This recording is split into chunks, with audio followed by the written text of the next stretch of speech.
Hi, everyone. Today, me and Tete are talking about, her contribution to the Superman universe, which is a story that she's currently working on called The Man Who Chose Tomorrow. And that man is, as you can see in the title, called Zindel.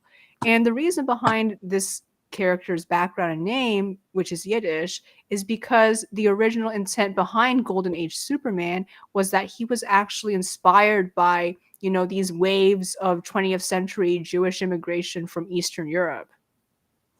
Exactly, exactly. So this is the point we've been building up to about the allegory that Superman was meant to represent. He was meant to represent the immigrant's experience as well as the narrative. And when you look at everything that Clark Kent is in Golden Age, you once you realize what he's meant to represent, you see him for who he really is, not a Kryptonian alien from the middle of Kansas, crash landing in the middle of Kansas, but actually, um, sort of, if you will, part of the new wave of immigration and probably, a Yiddish slash Jewish man trying to, take up an alias that's anglicized to assimilate, probably because for better job opportunities. And also, when you're trying to get hired at different places, they're less likely because of discrimination and anti-Semitism to hire you because of your name. So, you could go from Zindel Malkov and take up a name like Clark Kent and claim you're from Kansas because they want Clark Kent from Kansas, but Mhm. they don't want, say, a Zindel Malkov who just came here from, say Odessa, Ukraine, or a random place, like a shtetl in Ukraine. They won't want to hire that. They won't want that name under an article, but they'll take Clark Kent Mhm. from Kansas. Exactly. So basically, what you're doing, as you said before in our private conversations, is kind of giving Superman the original context of who he was back, kind of reappropriating that because, as we covered previously in this mini series about Golden Age versus Silver Age, which you can access using the playlist link in the description. One of the problems that you found in Silver Age was that Silver Age stripped Superman of who he originally was. Exactly. They stripped him of who he originally was. They took away his allegorical nature.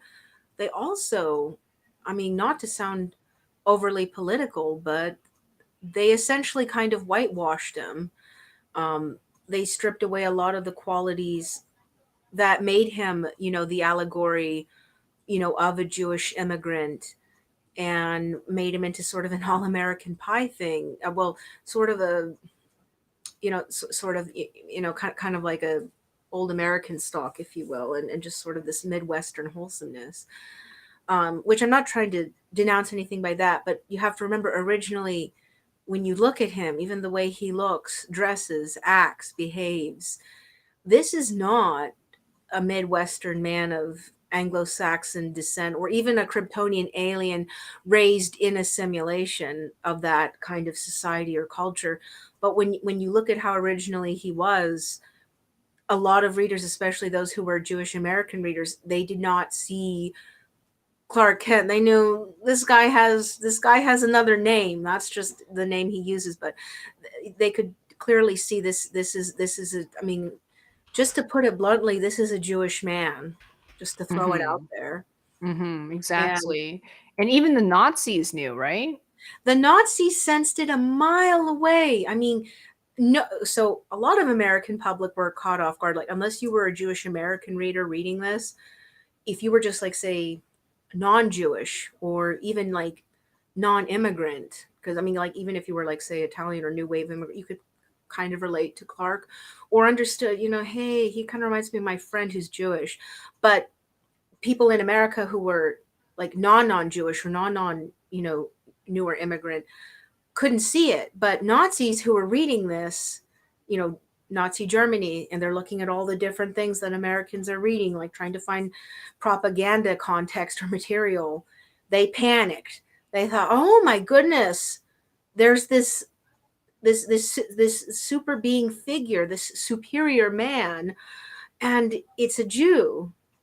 And in fact, I believe Herman Goebbels just wrote a very scathing letter to the original creators, and as well as I think to like just generally like a press release to American newspapers, that basically he's trying to say you're basically idolizing or perfecting or you know this character that you love so much. He's actually a Jew, and of course he's using the slur. He's not an Ubermensch. He's an Undermensch. He's subhuman, and so if Nazis and Goebbels um, can see that, then I think it says a lot about who Superman slash Clark Kent slash whoever his name could have been originally was, because the Nazis could see that a mile away and they panicked. They couldn't stand this. Like, how dare this man of physical and mental um, over ability or perfection,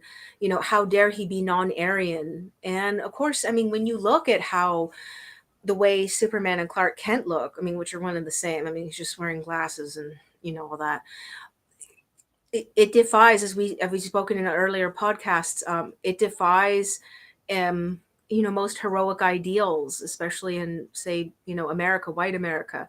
He's not blonde, he's not blue-eyed, he is dark-haired, he is dark-eyed. His features are more broad, possibly more Mediterranean in look. So everything about Superman is just an affront to the Aryan obsession with Nazis, as well as kind of the cornbread whitewashing of white America at the time.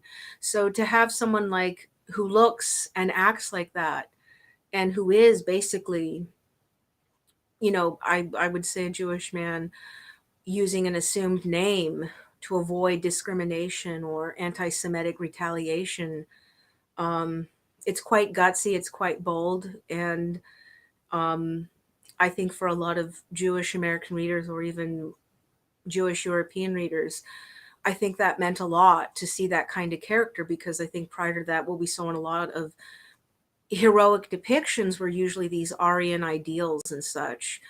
You might occasionally get the dark type, but usually it was kind of an anti hero or a brooding romantic love interest with some kind of negative connotation.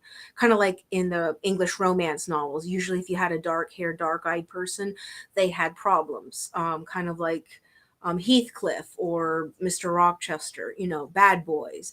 But this is the first time you get a heroic character who embodies all these different qualities that are kind of an affront to that kind of heroic standard, if you will.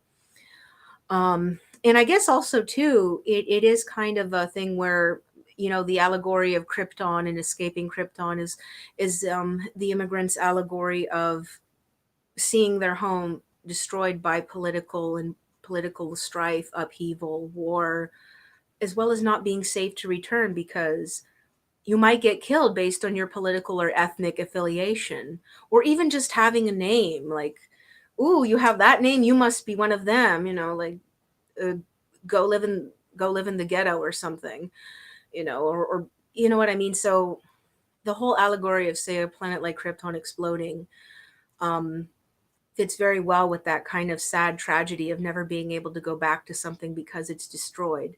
It's pretty much like a planet being exploded. Um, but also too, it's a reflective state on what war and politics and hatred do to a society, to a country, for people.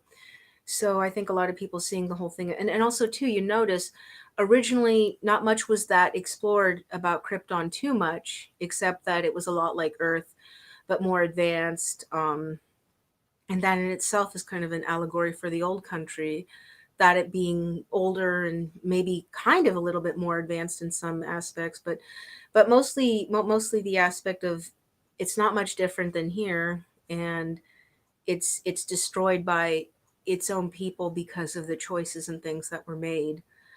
And I guess to further go on, the way Clark dresses and carries himself doesn't really feel like a Midwestern farmer trying to adapt to a city, I mean, when you look at how he dresses and how he acts, it feels very much like a Jewish man living in a city.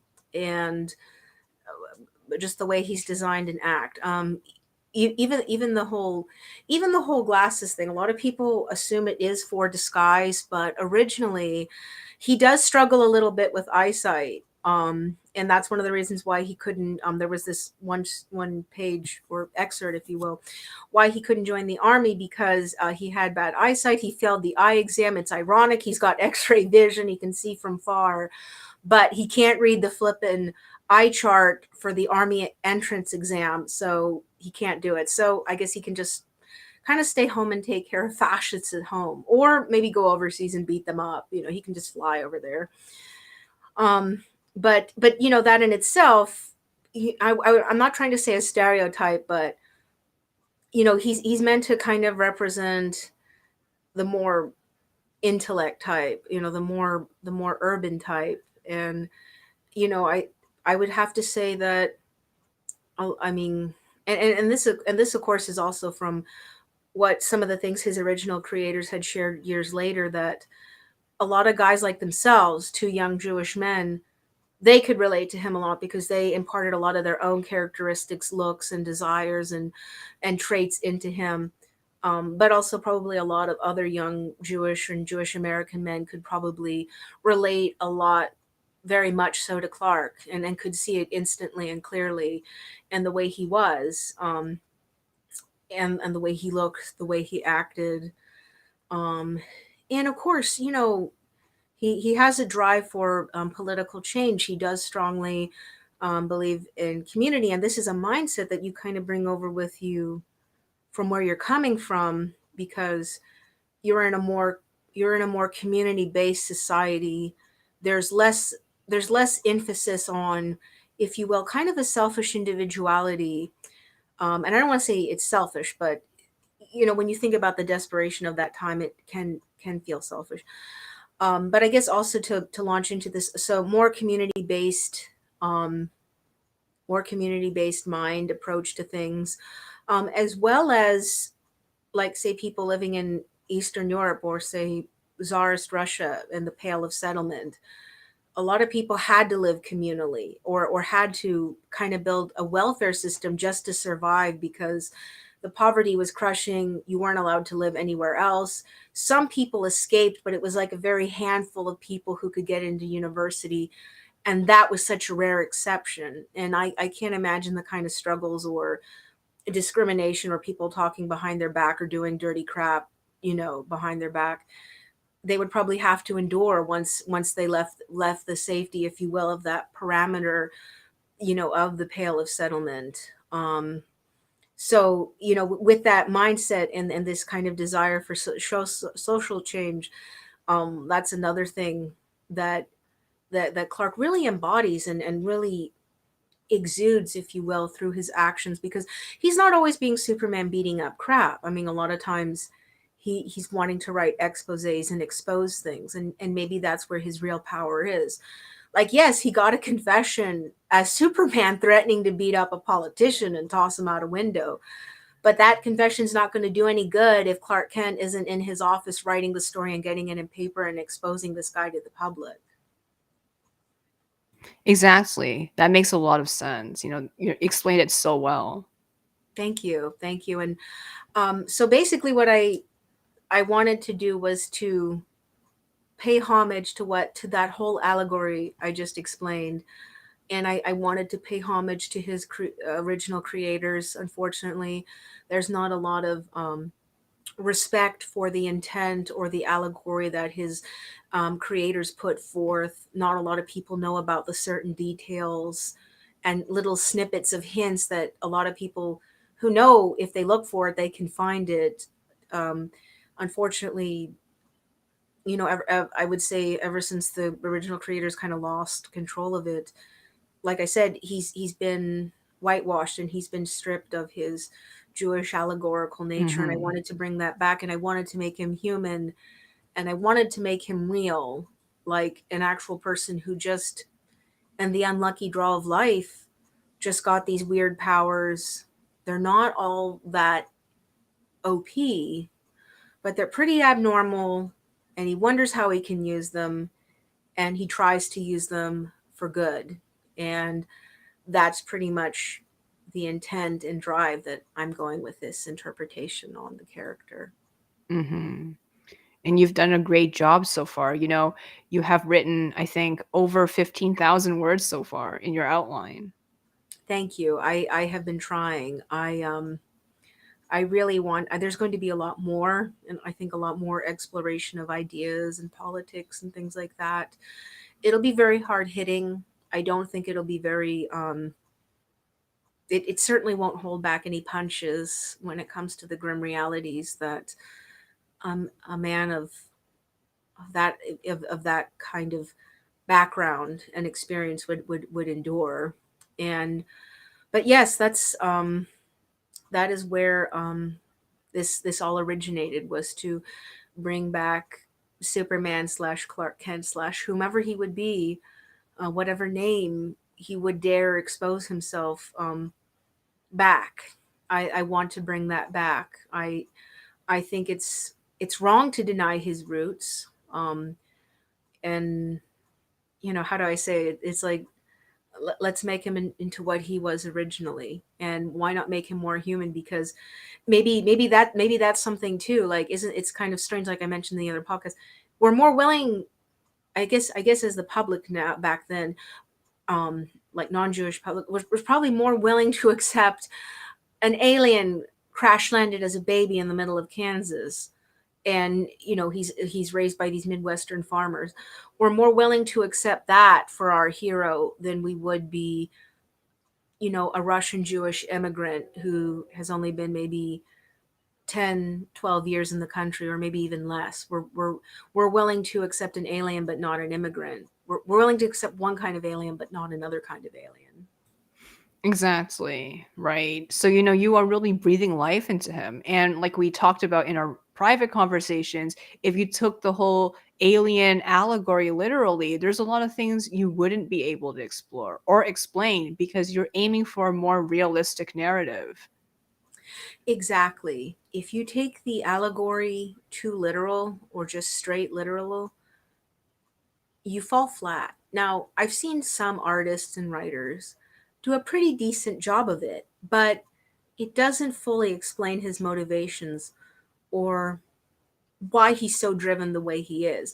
Yes, somebody could have been an extraterrestrial raised by Midwestern farmers and be a very good, kind, wonderful person blessed with weird powers. But would they keep having the drive to keep doing that? I mean, wouldn't they eventually get tired of fighting crime in the city or taking down aliens?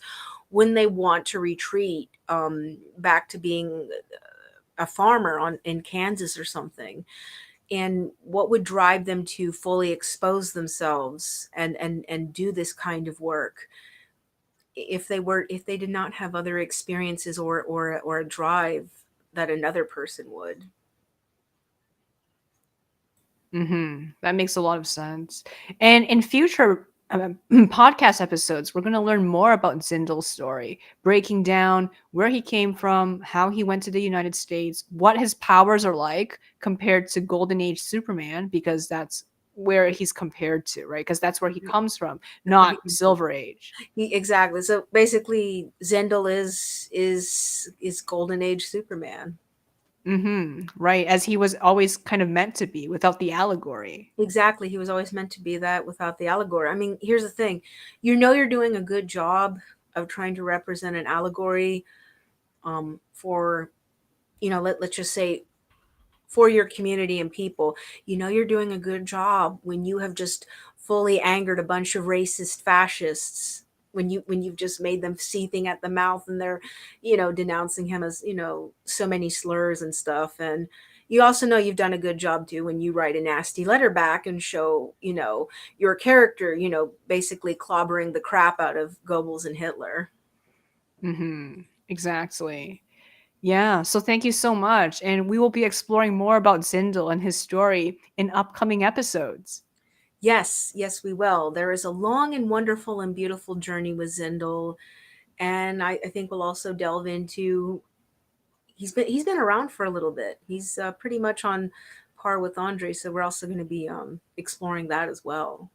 And also other characters in this development of the story, like Lois or Liza, right? That's her real name. Her real And also some name. other characters like part of Zindel's group.